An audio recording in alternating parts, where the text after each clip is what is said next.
अस्सलाम वालेकुम नाज़रीन, मैं हूं ज़मीर हैदर और आप देख रहे हैं प्रोग्राम पब्लिक पल्स। नाज़रीन, आज सुप्रीम कोर्ट ने एक बड़ा फैसला दे दिया।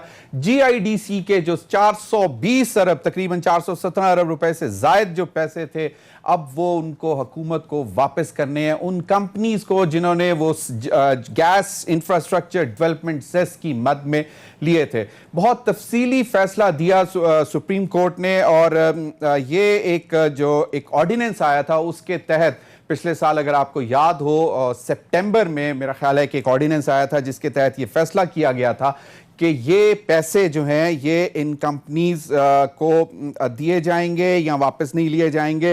रऊफ क्लासरा और आमिर मतीन और अरशद शरीफ इन्होंने बहुत सारे प्रोग्राम्स किए और उसके बाद मुझे याद है हम एक प्रेस कॉन्फ्रेंस में भी मौजूद थे जहां पे नदीम बाबर साहब, उमर अयूब साहब और दीगर टीम के साथ प्राइम मिनिस्टर ने जीआईडीसी के मामले पर कहा था कि जर्नलिस्ट को ब्रीफ करें और फिर उन्होंने एक प्रेस कॉन्फ्रेंस भी की।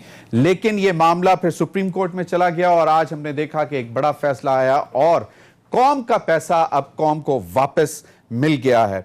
इस पर बात करेंगे, हमारे साथ टेलीफोन लाइन पर हैं रऊफ क्लासरा, उनसे भी मैं बात करूंगा। नाज़रीन, उस्मान बुज़दार साहब ने आज एक और एक ट्वीट किया जिसमें उन्होंने कहा अल्हम्दुलिल्लाह आज तहरीक इंसाफ की हुकूमत ने जनूबी पंजाब की आवाम से किया एक और वादा पूरा कर दिया। पंजाब के 16 महकमों के सेक्रेटरीज और अफसरान अब मुकम्मल इख्तियारात के साथ साउथ पंजाब सेक्रेटेरिएट में बैठेंगे और एडिशनल चीफ सेक्रेटरी के पास भी चीफ सेक्रेटरी के तमाम पावर्स होंगी। बिलावल भुट्टो साहब ने भी आज प्रेस कॉन्फ्रेंस की और जो ऑनरेबल चीफ जस्टिस साहब ने कराची रजिस्ट्री में रिमार्क्स दिए उनके हवाले से थोड़े से तहफ़्फ़ुज़ात दिए और उन्होंने कहा कि जो अटॉर्नी जनरल की स्टेटमेंट है वो अगर उस तरह का कोई वफाकी हुकूमत सोच रही है तो सिंध की आवाम को, ख़ासतौर पे पीपल्स पार्टी को इतना कमज़ोर ना समझें, हम बहुत सख्त तरीके से रिटेलिएट करेंगे। इन तमाम मामलों पर बात करने के लिए मेरे साथ इस्लामाबाद स्टूडियो में मौजूद है अहमद जवाद साहब, मरकजी सेक्रेटरी पाकिस्तान तहरीक इंसाफ, मोना आलम सीनियर एंकर पर्सन तजिया का मुझे स्काइप पर ज्वाइन करेंगी, अमीर अब्बास भी सीनियर एंकर तजियाकार भी मुझे ज्वाइन करेंगे स्काइप पर, अभी मेरे साथ वो टेलीफोन लाइन पर मौजूद हैं। रऊफ, आपसे शुरू करना चाहूंगा, बड़ा फैसला gas infrastructure development cess GIDC के खिलाफ गैस कंपनियों की तमाम अपीलें खारिज, हुकूमत को 4 खरब 17 अरब रुपए अदा करने का हुक्म।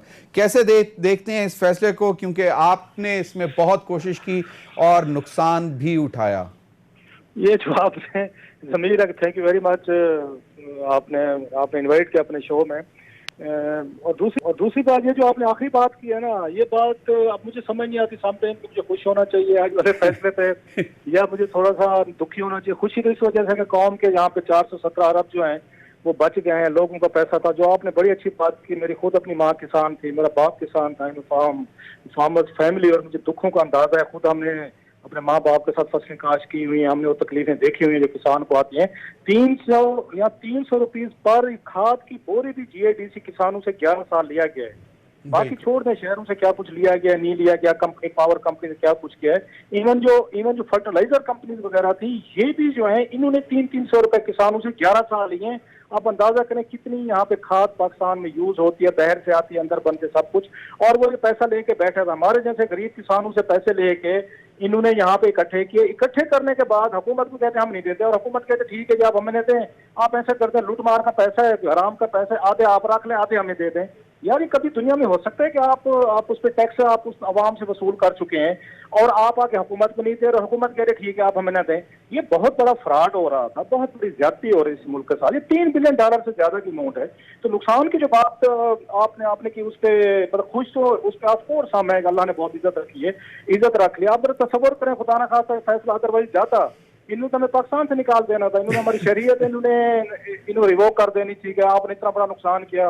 उस वक्त हमारी ट्रोलिंग हुई, हमें गालियां दी गई, हमें मुल्क दुश्मन करार दिया गया और पता नहीं क्या क्या हमें यहाँ पे लेबल किया गया। You are witness to it. Twitter पे इमरान खान साहब कई दफा ये जो मीटिंग में हमसे नाराज हुआ, उसका गुस्सा ये निकला हम पे।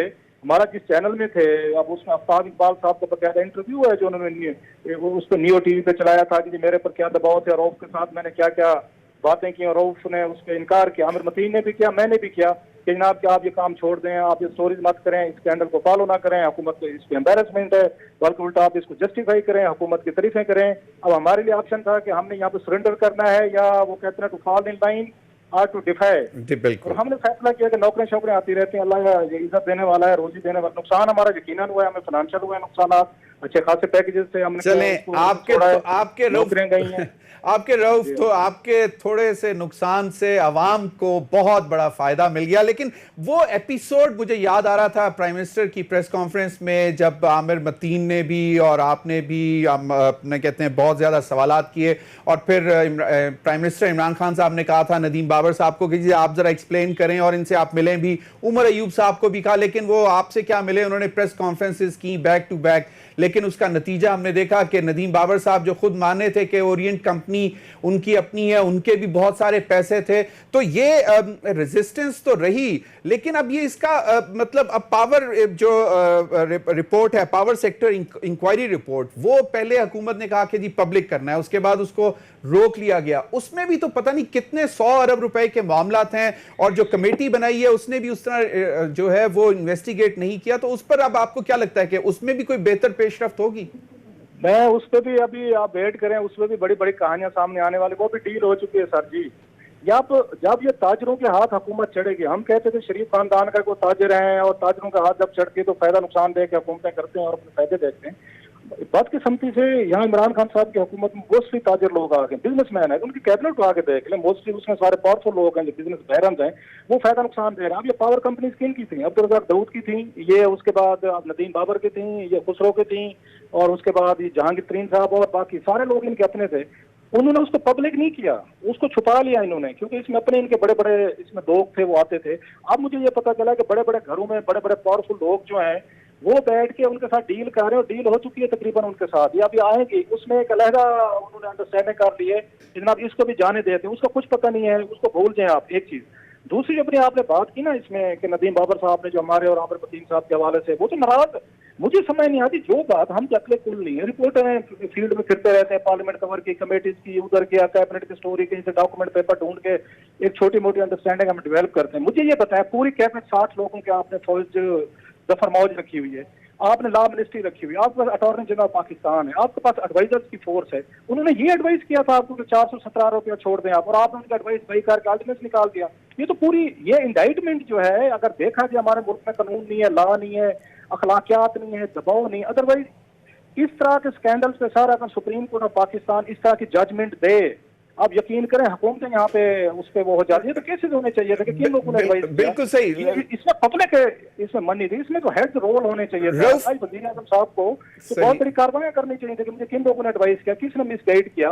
पूरी कैबिनेट को इतने भोले लोग हैं, जो बात हम 7, 8, 5, 6 जर्नलिस्टों को समझ आ रही थी, कॉमन सेंस की बात है, वो इस मुल्क के वज़ीर आज़म को समझ नहीं आती, इस मुल्क की कैबिनेट को समझ नहीं आती, इस मुल्क की पीसीसी को समझ नहीं आती। लेकिन रऊफ इतना अप्रिशिएट करते हैं कि कैबिनेट का ही डिसीजन था कि शायद इसको सुप्रीम कोर्ट में जाने दें, और उसके बाद भाई मेरे ये इनकी जान बची है, आज ये सदके दें, खैरातें करें। आप मुझे बताएं, ये 417 बिलियन रुपए के कर देते, एग्जीक्यूशन हो जाती, कोई आप जैसा बंदा उठ के जाके, या उसमें जवाब साहब बैठे हैं, एक 100 पार्टी लीड कर, ये जाके पिटीशन कर देते कि जनाब ये इनके, आपको याद है खान साहब कहते होते इनके बाप का पैसा, हम इनको माफ कर दें। ये जाके सुप्रीम कोर्ट में कहते हैं जनाब कि ये बताएं हुकूमत के बाप का पैसा है कि 417 रुपया आप इनको दे दिया।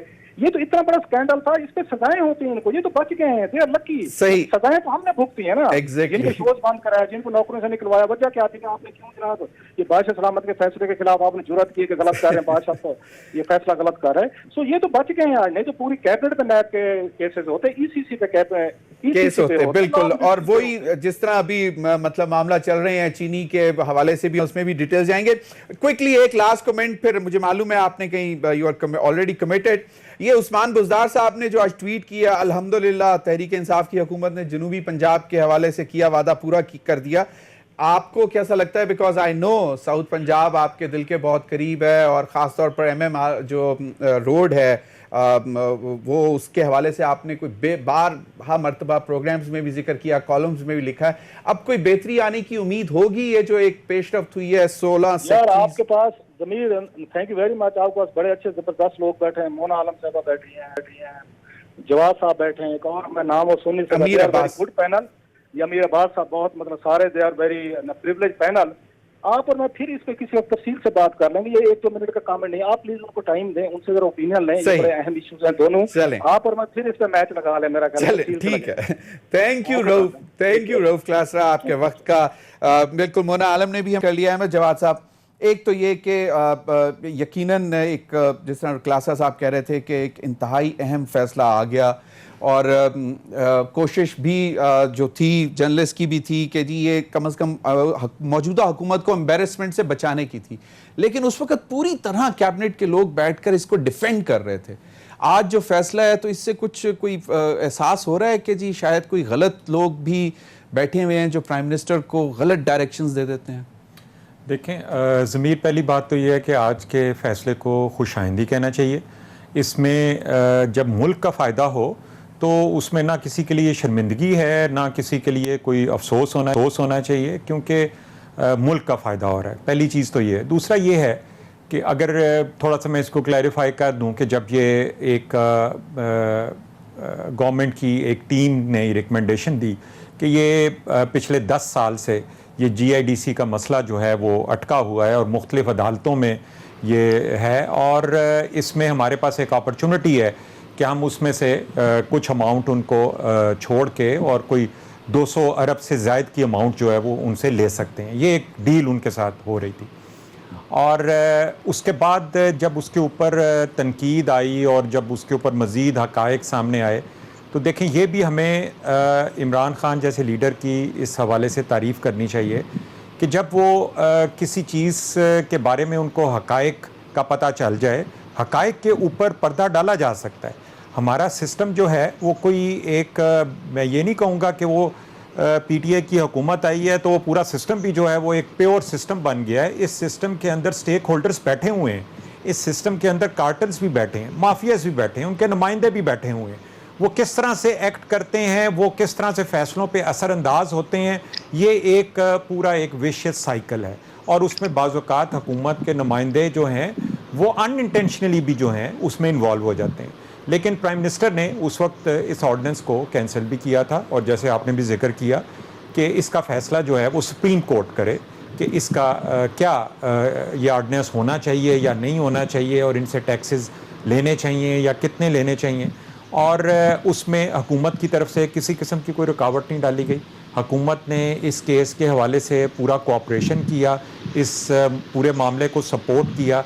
तो आप देखें कि पिछले 10 साल में अगर किसी हुकूमत के दौर में सुप्रीम कोर्ट का अगर ये फैसला आया है तो ये भी तो PTI की हुकूमत के दौरान में आया है। यकीनन, लेकिन पिछले मैं 10 उस साल में प्रेस तो नहीं ना कॉन्फ्रेंस किसी हुकूमत के जवाब दौर साहब, में मैं हो उस सका। प्रेस कॉन्फ्रेंस में मौजूद था जिसमें प्राइम मिनिस्टर ने अपनी टीम को कहा था, जो लेफ्ट राइट फ्लैंक थे, उनको कहा था कि आप इनको एक्सप्लेन करें, बताएं, और उस वक्त भी वो बजट थे कि जी इसमें बिल्कुल फायदा है, लेकिन हमने देखा फिर फैसला। तो मैं उस पॉइंट ऑफ व्यू से बात कर रहा था कि अभी भी शायद लोग ऐसे बैठे हैं। मोना, आप इस फैसले को क्योंकि कीनली ऑब्जर्व भी करती रही हैं, पावर सेक्टर पे भी प्रोग्राम्स भी करती रही हैं, एनर्जी सेक्टर पे भी, और GIDC जब आया था उस वक्त भी मुझे याद है आपने प्रोग्राम किए थे, और एक दफ़ा स्टॉक मार्केट को बड़ा किक मिली थी अगर आपको याद हो। तो अब आपको क्या लगता है कि ये अब जब पैसे देने पड़ेंगे उनको तो इस पे क्या बनेगा?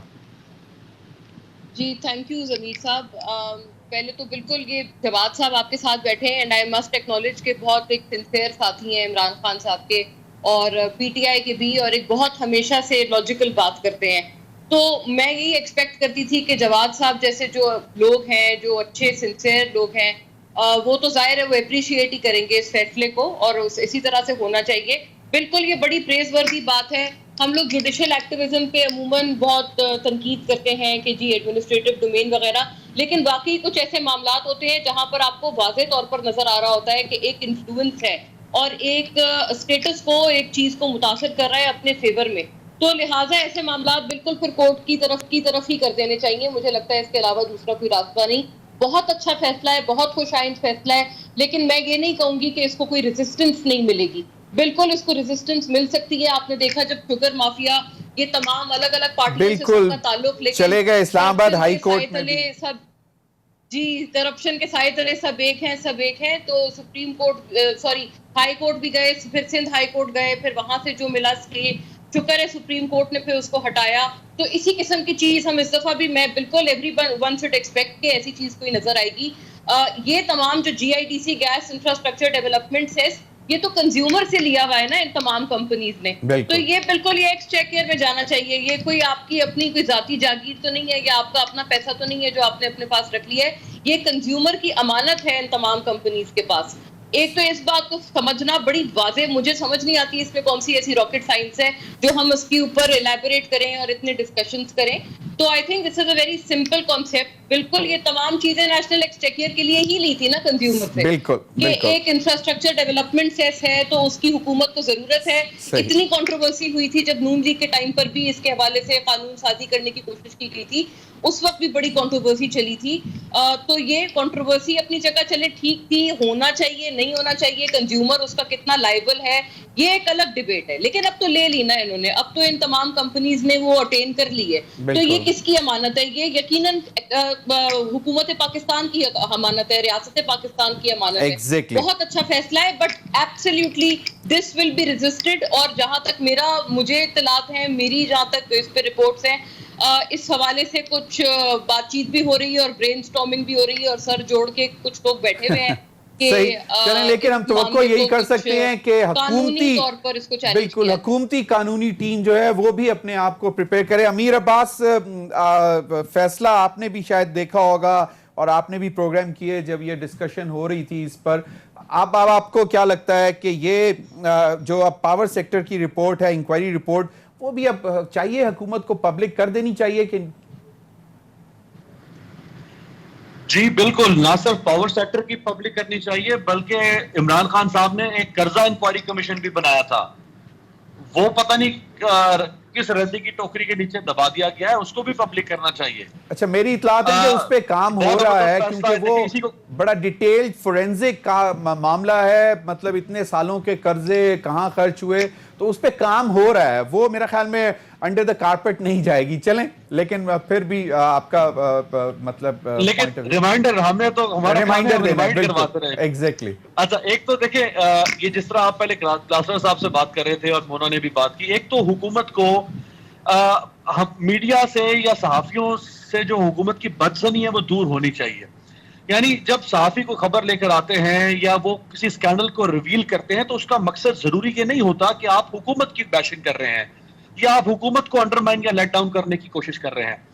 जब सहाफी तनकीद करें, खबर लेकर आए, स्कैंडल रिवील करें, तो इनडायरेक्टली आप हुकूमत की मदद कर रहे होते हैं। गवर्नेंस के अंदर आप हुकूमत के लिए वॉचडॉग का काम कर रहे होते हैं ताकि हुकूमत जो है उसकी तर्ज हुक्मरानी बेहतर हो सके। अगर हुकूमत की तर्ज हुक्मरानी बेहतर होगी तो हुकूमत, इन दी एंड हुकूमत ने फायदा हासिल करना है ना, इलेक्शन उसने जीत के दोबारा इक़्तिदार में आना है। हमने तो फिर भी इसी तरह आप टीवी में बैठे होंगे, मैं किसी अखबार में होगा, हमने तो यही काम करना है। एक तो इसको हुकूमत को समझना चाहिए। दूसरी बात ये देखिए, प्रेशर इतने ज्यादा है, जैसे पावर सेक्टर की बात हो रही है, मैं आपको दो एग्जांपल्स दे दूं प्रेशर्स कितने ज्यादा है।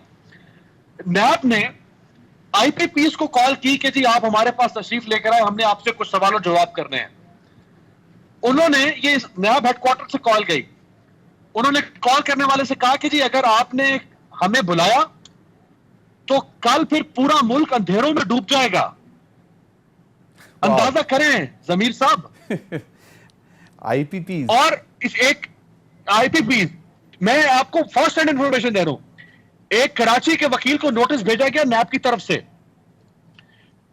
तो कराची बार एसोसिएशन के सदर ने नैब के प्रोसिक्यूटर जनरल को कॉल की और कॉल करके कहा कि अगर आपने ये नोटिस वापस ना लिया तो कल से फिर पाकिस्तान की कोई अदालत काम नहीं करेगी। ये तो हालत है आपके मुल्क में।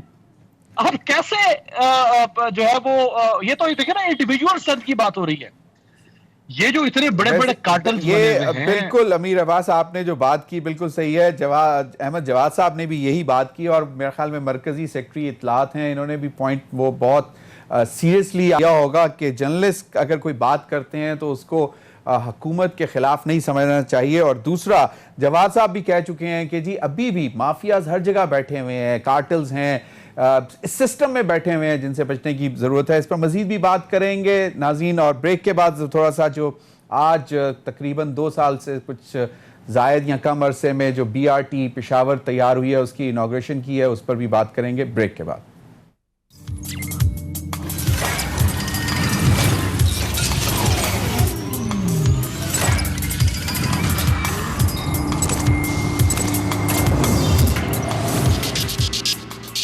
वेलकम बैक नाज़रीन।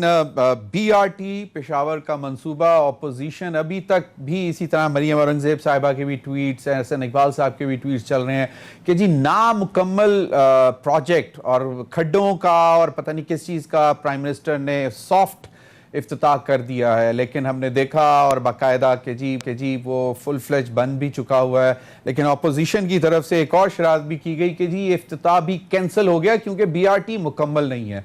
लेकिन आज आप जिस तरह स्क्रीन पर देख भी सकते हैं कि ये चीज़ें चल रही हैं। जवाद साहब, ये यकीनन एक बहुत बड़ा सवालिया निशान था, फिर इस पर इंक्वायरी, इन्वेस्टिगेशन और फिर FIA को भिजवाना कि जी नहीं वो कर ले, और फिर इसमें लेकिन आज हम देख रहे हैं, चलें देर आए दुरुस्त आए, एक चीज़ बहुत बड़ा तोहफा है पेशावर और पेशावर की कौम को, KP को। आपको क्या लगता है कि अब तरक्की का पहिया अब चलना शुरू हो जाएगा? क्योंकि आज फिगर्स भी बड़े अच्छे बताए जा रहे थे, कोई लार्ज स्केल मैन्युफैक्चरिंग और इकनॉमिक, और वो हमाद अजहर साहब ने भी ट्वीट किया हुआ था उसमें। देखें ज़मीर साहब, BRT के हवाले से पिछले तकरीबन 2 साल में बड़ी तनकीद हुई, और मैंने इस सब्जेक्ट के ऊपर जितने भी टॉक शोज़ में मैंने पार्टिसिपेट किया, मैं 2 बातें कहता था उसमें। नंबर 1 मैं ये कहता था कि ये प्रोजेक्ट लेट नहीं है, इस प्रोजेक्ट की कंप्लीशन डेट है दिसंबर 2021, और उसका रेफरेंस मैं देता था एशियन डेवलपमेंट की वेबसाइट का। नहीं, दिसंबर 2020 या 21? यानी कि आप तो आज से भी तकरीबन 16 महीने लेट बता रहे हैं। जी, और अभी भी आप जाके उसको देख सकते हैं। दूसरी चीज मैं कहता था कि इसकी कॉस्ट में $1 का भी इजाफा नहीं हुआ, वो भी मैं एशियन डेवलपमेंट बैंक की जो वेबसाइट है उसका रेफरेंस देता था। क्या उस पर लिखा होता है कि अगर ओरिजिनल कॉस्ट अगर रिवाइज हुई हो तो आगे कॉलम में लिखा होता है सही, इसकी ओरिजिनल कॉस्ट है, रिवाइज में कोई एक नथिंग, उसमें कोई चेंज नहीं किया गया। ये 2 चीज़ें मैं पिछले 2 साल से कह रहा हूँ और मुख्तलिफ फोरम्स पे कह रहा हूँ, लेकिन उस वक्त मजाक उड़ाया जाता था। तो आज BRT जो है वो मुकम्मल भी हो गया है, और मुख्तलिफ TV चैनल्स के जो एंकर्स भी हैं, रिपोर्टर्स भी हैं, उन्होंने इसके इनागुरेशन में हिस्सा भी लिया है। इन्होंने 20-20, 25-25 मिनट का सफ़र जो है BRT के अंदर किया है, और उनको ना तो कोई घड़ा नज़र आया, ना उसमें कोई ख़राबी नज़र आई, और जो भी वहाँ पे गए उन सब ने उसके BRT के इस मंसूबे को अप्रिशिएट किया।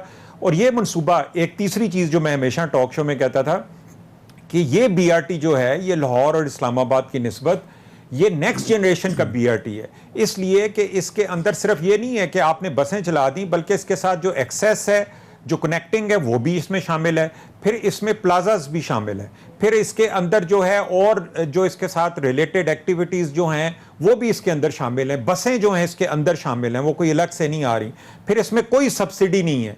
तो ये BRT का जो मंसूबा है एक बड़ा कामयाब मंसूबा है, और अब ये रोल आउट हो गया है, अब दुनिया इसको देखेगी। सीइंग इज बिलीविंग, असल बात तो ये है। तो दूसरा पार्ट के अब मैं कहते हैं बाकी प्रोजेक्ट्स भी तेजी से चलेंगे, मतलब ज़मीर साहब देखें, क्योंकि अब कोरोना भी बड़े एक्टिव। जी देखें, कोरोना ने जाहिर है कि ये 5-1 महीने जो है ना, इस गवर्नमेंट, इस हुकूमत का, इस मुल्क का जो तरक्की का पहिया था उसको यकीनन उसको रोका हुआ था। बड़ा मुश्किल वक्त था हमारा। लेकिन अगर आप ये देखें कि जैसे ही कोरोना के हवाले से सूरत-ए-हाल ज़रा बेहतर हुई है, तो सिर्फ जुलाई अगस्त में जो है गाड़ियों की सेल है तो वो 36% ऊपर गई है। फॉरेन एक्सचेंज आपका जो स्टॉक भी ऊपर गई हैं, ये भी माइंडफुल प्लीज, ये भी ज़हन में रखिएगा, क्योंकि ये जो लोकल कार मैन्युफैक्चरर्स का जो कार्टेल या माफिया है ये भी बड़ा मतलब खतरनाक है। इंडिया के मुकाबले में आपका नेबर है, अब आप कहें कि उनसे मुकाबला नहीं करना चाहिए, ये ज्यादती होगी। वहां की प्राइसेस और यहाँ की प्राइसेस, मैं 100% आपसे एग्री करता हूं, बल्कि मैं इसके ऊपर एक कॉलम भी लिख चुका हूं कि इंडिया और पाकिस्तान की गाड़ियों का कंपैरिजन, उसका भी जिक्र कर चुका हूं। नहीं, लेकिन आप क्वालिटी और स्टैंडर्ड का भी, जी वो भी एक्शन ले इनसे, मतलब ठीक है इन्वेस्टमेंट आ रही है उसमें। ज़मीर साहब इसमें देखें, बात ये है कि देखें इस पे चाहे GIDC हो, चाहे शुगर कार्टेल हो, चाहे IPPs का मामला हो, देखें हर एक में हमें एक कोई 30-40 साल का एक कार्टेल मौजूद है, और आप देखें break आहिस्ता करना इतना आहिस्ता आसान आहिस्ता नहीं, बिल्कुल आहिस्ता वो आहिस्ता-आहिस्ता। गुत्थियां सुलझ रही हैं। सही। आप देख लें कि जब बिल्कुल। हुकूमत का साथ होता है तो अदालतों को फैसले करने आसान हो जाते हैं। बिल्कुल सही। और ये अब हम देख रहे हैं कि ये सही। गुत्थियां आहिस्ता आहिस्ता सुलझ रही हैं। चलें। और मैं आपको ये भी आज बता दूं कि आईपीपीज के हवाले से भी आपको जल्द जो है अच्छी खुशखबरी मिलेगी। चलें। आईपीपीज के अल्लाह साथ भी करे। इस वक्त जो है नेगोशिएशन जो है वो फाइनल स्टेज पे लेकिन हैं। नेगोशिएशंस में क्या एज गवर्नमेंट लेगी, आवाम की बेहतरी के लिए चीजें होंगी? क्योंकि अभी भी उसमें बिल्कुल। क्वेश्चंस आ गए हैं। उस जो इंक्वायरी कमेटी की रिपोर्ट है, उन्होंने बहुत सारी चीजें इन्वेस्टिगेट ही नहीं की। ये भी अब पब्लिक में चीजें आ रही हैं।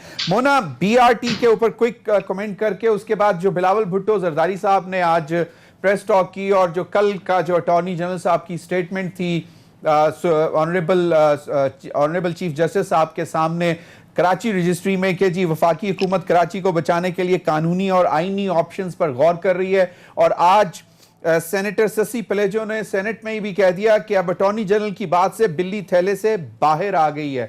तो और बिलावल साहब की आपने बात सुन ली, उन्होंने कहा कि सिंध जो है वो जाग रहा है, खासतौर पर पीपल्स पार्टी इस किस्म की कोई हरकत बर्दाश्त नहीं करेंगे। अच्छा जमीर साहब, बिल्कुल आपने काफी सारी बातें डिस्कस की हैं, और वो जो कार सेल्स के हवाले से आप बात कर रहे थे, I will try to be very quick, क्योंकि जो कार सेल्स वाली बात है, this is something very close to everyone's heart. आप हाल देखें, हमारा तो कोई मैन्युफैक्चरिंग यूनिट ही नहीं है, सिर्फ असेंबल करते हैं, और इंडिया से क्या कंपैरिजन आप लगाएंगे?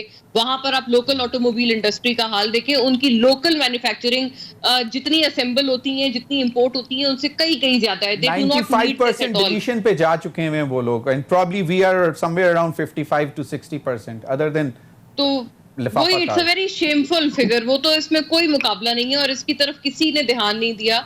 अच्छा सर, ये आप अभी जो बात कर रहे थे बीआरटी की, ये बीआरटी वाली बात देखें, एक तो आई लाइक दिस, ये जो मास्क पहना था इमरान खान साहब ने, प्राइम मिनिस्टर ने, पाकिस्तान फ्लैग वाला।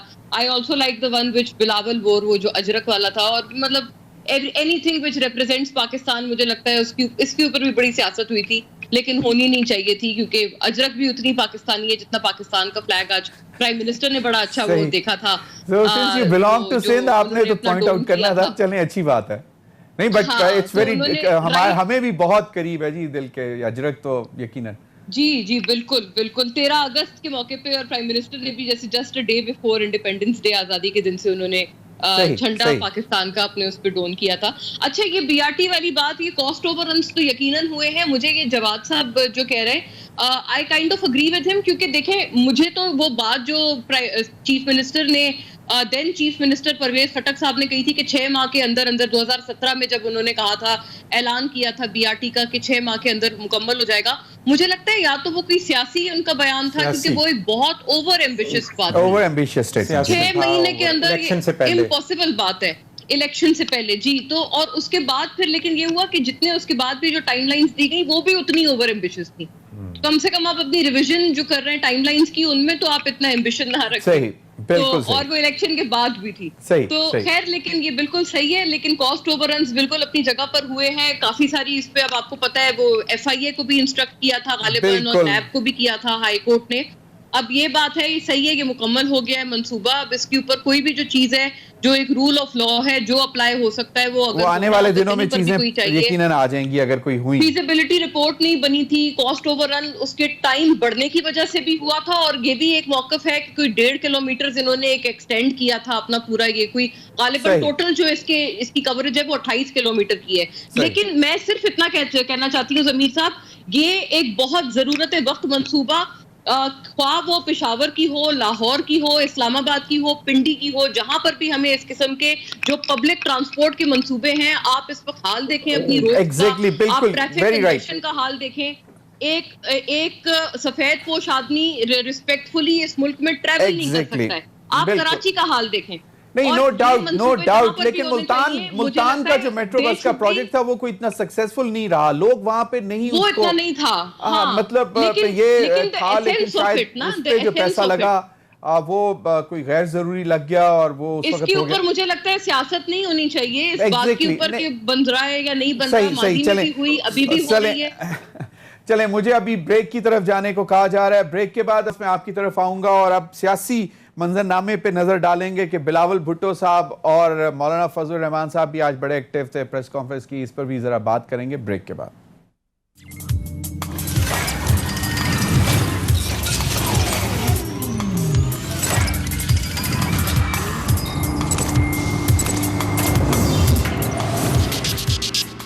Welcome back. अमीर अब्बास, बिलावल भुट्टो कहते हैं कि सिंध के दारुल हुकूमत को अलग करने के लिए अदालती कवर देने की कोशिश की जा रही है। ये अटॉर्नी जनरल साहब की जो कल की स्टेटमेंट थी कि आईनी और कानूनी जो है ऑप्शंस पर गौर किया जा रहा है कराची को बचाने के लिए, जिस पर रिएक्शन। और फिर आज सस्सी पलेजो साहब ने भी कहा कि अटॉर्नी जनरल की बात से जाहिर होता है, मतलब उन्होंने कहा कि बिल्ली थैले से बाहर आ गई, यानी कि देयर इज समथिंग कुकिंग। और इस पे क्या रिएक्शन आ सकता है? और मौलाना फजलुर रहमान साहब ने आज भी ढके छुपे अल्फाज में यही कहा कि ये पीपल्स पार्टी और पीएमएलएन जब तक लिख कर नहीं देते उनके साथ एपीसी नहीं हो सकती। क्या लगता है कि ये कोई ऑपोजिशन इकट्ठी होगी अगर आने वाले दिनों में? और फिर बिलावल साहब की स्टेटमेंट पर भी अगर आप इजाजत दें तो मैं बीआरटी पे 2 जुमले बोल दूं। जी बोल लें इजाजत।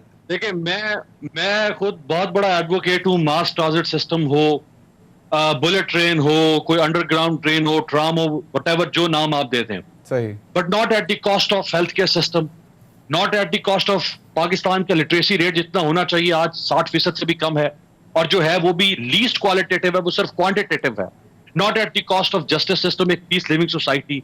आप मेरे साथ चलें, आप अहमद जवाद साहब, हम इकट्ठे चलते हैं, मैं आपको खैबर पख्तूनख्वा में साउथ खैबर पख्तूनख्वा से लेके मालाकंड डिवीजन से लेके चित्राल डिवीजन तक आपको ऐसे पैथेटिक और अंडर डेवलप्ड इलाके आज भी दिखाऊंगा कि आप दुनिया के मोस्ट पैथेटिक इलाके मुंतखब करें और मैं आपको खैबर पख्तूनख्वा में उसके इक्विवेलेंट इलाके लाके दिखा सकता हूं। Very right. मेरे खुद हाथों में फोकस शुड, मेरे खुद हाथों में जमीर साहब, मेरे हाथों में इसी हुकूमत के दौर में एक आदमी ने खैबर पख्तूनख्वा में झुलस के जान दे दी थी, और जिस जगह हम थे वहां से 10 घंटे की मुसाफत पर था वन सेंटर। मैं कैसे तालियां बजा दूं बीआरटी के ऊपर, मैं कैसे तालियां बजा दूं लाहौर मेट्रो के ऊपर? इमरान खान साहब ने अपना प्रिंसिपल स्टांस चेंज किया है, जिसको जंगला बस कहते थे आज खुद बना दी। हमारा स्टांस वही है कि पहले जब एक मिनिमम स्टैंडर्ड आपके मुल्क में जब तक ह्यूमन डेवलपमेंट का इंश्योर नहीं हो जाता अक्रॉस द प्रोविंस क्या अक्रॉस द कंट्री, सही, फिर आप इस किस्म के लग्जूरियस प्रोजेक्ट्स पे नहीं जा सकते। बिल्कुल वेरी राइट। अब जो दूसरी बात आपने पूछी, देखें पंजाब में इस वक्त हुकूमत है इमरान खान साहब की, खैबर पख्तूनख्वा में और बलूचिस्तान में इत्तेहादी हुकूमत है, और इस्लामाबाद में आपके पास इस मुल्क का लाइन शेयर है कि आप हुक्मरानी करें, और ये रहा मैदान, ये रहा घोड़ा, जितना दौड़ा सकते हैं दौड़ाएं, जो आप में स्टेमिना कैपेसिटी है आप करके दिखा दें। आप क्यों छेड़ रहे हैं जाके सिंध के अंदर? क्या आपने पंजाब के अंदर कोई बहुत ज्यादा ह्यूमन मिरेकल्स दिखा दिए? क्या आपने खैबर पख्तूनख्वा में, इवन इस्लामाबाद छोटा सा 21 लाख की आबादी का एडमिनिस्ट्रेटिव यूनिट है, उसमें कोई खास मिरेकल नहीं दिखा सके आप? तो आप सिंध को भी उनको उनके हाल पे छोड़ दें, आप पॉलिटिक्स उसके ऊपर करें, पॉजिटिव करें, आप वहां पे ऑपोजिशन में, आप वहां पे वॉचडॉग का काम करें, आप गवर्नमेंट इन वेटिंग है वहां पे, आप एज एन ऑपोजिशन। मतलब योर पॉइंट इज कि इट वुड क्रिएट अनरेस्ट अगर इस तरह की कोई ऑप्शन अगर इंप्लीमेंट करने की कोशिश करते हैं।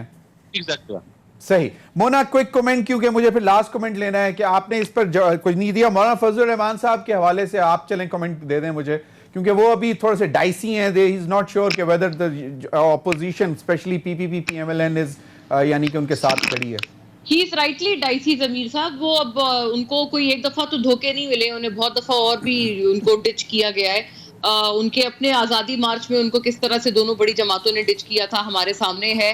और अभी भी इवन ये बात है कि देखें, दोनों बड़ी जमातों को इनकी जरूरत है, दोनों के पास स्ट्रीट पावर उस तरह से नहीं है जैसे मौलाना साहब के पास है। उनको मौलाना साहब की जरूरत है अगर वो सड़कों पर निकलना चाहते हैं। ये एक बहुत बड़ा अगर है, और इस अगर का जवाब ना है, क्योंकि इनका कोई इरादा नहीं है सड़कों पे निकलने का। इवन पार्लियामेंट में भी हकीकी तौर पर ये दो बड़ी जमातें कोई अपोजिशन नहीं दे रही हैं किसी भी बिल के हवाले से ज्यादा कोई एक आई वॉश हो जाता है, कोई बातचीत हो जाती है, कोई तनकीद हो जाती है, लेकिन जब वोट देने की बारी आती है तो वहां पर इनकी अपोजिशन कहीं दूर दूर तक नजर नहीं आती। इनके अपने अंदर डिविजन्स हैं, धड़ेबाजियां हैं, धड़ेबंदियां हैं। मौलाना साहब तो इनको मीडिएट करवाते रहे, इन दोनों की दोस्ती मतलब मौलाना फजलुर रहमान साहब के खदशात, मौलाना फजलुर रहमान साहब के खदशात सही हैं। अहमद जवाद साहब, फाइनल एंड क्विक कमेंट कि क्या ऑपोजिशन में पीपल्स पार्टी और पीएमएलएन को कुछ मिलेगा? आप लोगों के साथ इतने गुडी गुडी जो हो जाते हैं एंड टाइम पर आके। और ज़मीर साहब, अपोजिशन बिखरी हुई है, इसमें पीपल्स पार्टी जो है वो सिंध भी नहीं बल्कि इंटीरियर सिंध में किलाबंद है। पीएमएलएन जो है उसकी टॉप लीडरशिप और उसका पूरा ख़ानदान लंदन में किलाबंद हैं। मौलाना फजलुर रहमान के पास किला ही कोई नहीं बचा कि जहाँ पे वो किला बंद हो जाए, इसलिए वो किलों के बाहर फिर रहे हैं कि शायद उनके साथ कोई ज्वाइन करे और वो कोई तहरीक चला सकें। नहीं, इसलिए अपोजिशन के बारे में मैं आपको बता दूं कि किसी किस्म की कोई एपीसी, कोई इनके दरमियान होनी कोऑर्डिनेटेड नहीं। वजह इसकी नहीं, ये लेकिन बताएं है कि लीडरशिप कॉम्प्रोमाइज PPP को आप क्या मतलब ऐसा क्या खिला देते हैं, क्या बता देते हैं हम कि नहीं वो खिलाते मौलाना कुछ भी। फजल रहमान को डिच कर जाते हैं? कॉम्प्रोमाइज लीडरशिप जिस ऑर्गेनाइजेशन की भी होगी, जिस पॉलिटिकल पार्टी की भी होगी, वो कोई स्टैंड नहीं ले सकती। वो एक कॉम्प्रोमाइज लीडरशिप है सही। अपनी करप्शन की वजह से, तो वो कोई स्टैंड नहीं ले सकते। कोई स्टैंड नहीं ले सकती। चलें, बहुत बहुत शुक्रिया अहमद जवाद साहब, मोना आलम, अब्बास साहब। नाज़रीन, अब तक के लिए इतना ही, इजाजत दीजिए। अल्लाह हाफिज।